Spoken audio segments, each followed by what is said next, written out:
Hello. আমি মাত্র একটা বই পড়ে শেষ করলাম এবং বইটা বেশ ভালো লাগলো আমার। তো আজকে খুব ছোট্ট একটা ভিডিও বানিয়ে আপনাদের জাস্ট বইটা সম্পর্কে জানাবো। বইটা হচ্ছে বিভূতিভূষণ বন্দ্যোপাধ্যায়ের লেখা 'হীরে মানিক জলে'। হিরে মানিক বা হীরা মানিক, আমি আসলে একেক জায়গায় একেক রকম লেখা দেখছি। তো যাই হোক, ধরে নিলাম হীরা মানিক জলে। বইটা একটা অ্যাডভেঞ্চার গল্প, উপন্যাস বলা যায় না, বইটা বেশি বড় না, 100 পেজ, 110-20 এরকম হতে পারে সর্বোচ্চ। আমি স্পয়লার না দিয়ে ছোট করে একটু স্টোরিটা বলি। সুশীল নামক একজন ছেলে গল্পের প্রধান চরিত্র।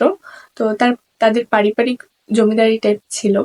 তো এখনো তাদের পরিবারের মধ্যে সেই পায়ের উপর পা তুলে খাওয়ার যে বিষয়টা, সেটা প্রচলিত। তো তাদের পরিবারের ছেলে মেয়েরা দেখা যায় কিছুটা পড়াশোনা করে, কিন্তু তারা অন্যের অধীনে কখনো চাকরি বাকরি করে না, তাদের পারিবারিক আয় যেটা সেটা দিয়ে সংসার চলে, এরকম অবস্থা। তো সুশীলও এসএসসি পাস করে এবং তারপর সে আর পড়াশোনাও করে না, বাসায় পায়ের উপর পা তুলে বসে আছে, বাবার হোটেলে খায়, এরকম একটা অবস্থা। কিন্তু একদিন যে কোনো কারণেই হোক, তার আর কি মনে হয় যে না, আমি এরকম থাকবো না, আমি নিজে কিছু করব। তো সে করে কি, সে একটা কাজের চেষ্টা করে, কিন্তু তার কাজকর্ম করতে ভালো লাগে না। এরপর সে ভাবে যে আহ, ডাক্তারি পড়বে। তো ডাক্তারি পড়ার জন্য সে গ্রাম থেকে কলকাতায় আসে। কলকাতায় এসে দেখে যে তার ডাক্তারি যে ক্লাস শুরু হওয়ার, সেটার আরো 3-4 মাস সময় আছে। তো সে সময় সে বিভিন্ন জায়গায়, কলকাতায় একটা জায়গার নামটা ভুলে গেছি, সেখানে তার মামার বাড়ি বা এরকম কারো একটা বাড়ি, আত্মীয়ের বাড়ি থেকে ওই টাইমটা আর কি ঘুরে বেরিয়ে কাটাচ্ছে। তো এরকমই একদিন, সময়টা বিকেল সন্ধ্যা এরকম, সুশীল গড়ের মাঠে বসেছিল। তখন তার কাছে একটা লোক এসে জিজ্ঞেস করে ম্যাচেস হবে। তো এই যে ছোট একটা কথা, এখান থেকেই আসলে সুশীলের জীবনটা, এই যে শান্তশিষ্ট জীবনে সে অভ্যস্ত ছিল, তা থেকে একটা সম্পূর্ণ ভিন্ন ধর্মী, ভিন্ন স্বাদের জীবন হয়ে যায়। সুশীলের সাথে এই লোকটার এরপর কিছুক্ষণ কথা হয়, জানতে পারে যে লোকটার নাম জামাতুল্লাহ এবং সে একজন জাহাজের খালাসি। অনেকদিন সে আর কি জাহাজের খালাসির কাজ করেছে।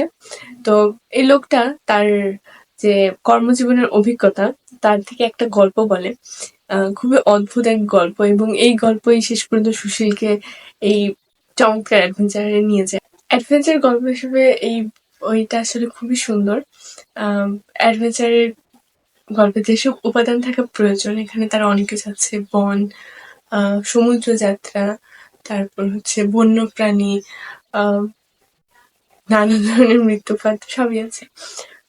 এই গল্পটা আমি যদি আহ আরো কয়েক বছর আগে, মানে আরেকটু ছোট কালে, এখন আমি ছোট, খুব বেশি বড় হয়ে যায়নি, কিন্তু তবুও তুলনামূলক ভাবে যদি আরেকটু ছোট কালে পড়তাম, তবে আমি আরো খুব বেশি এনজয় করতাম।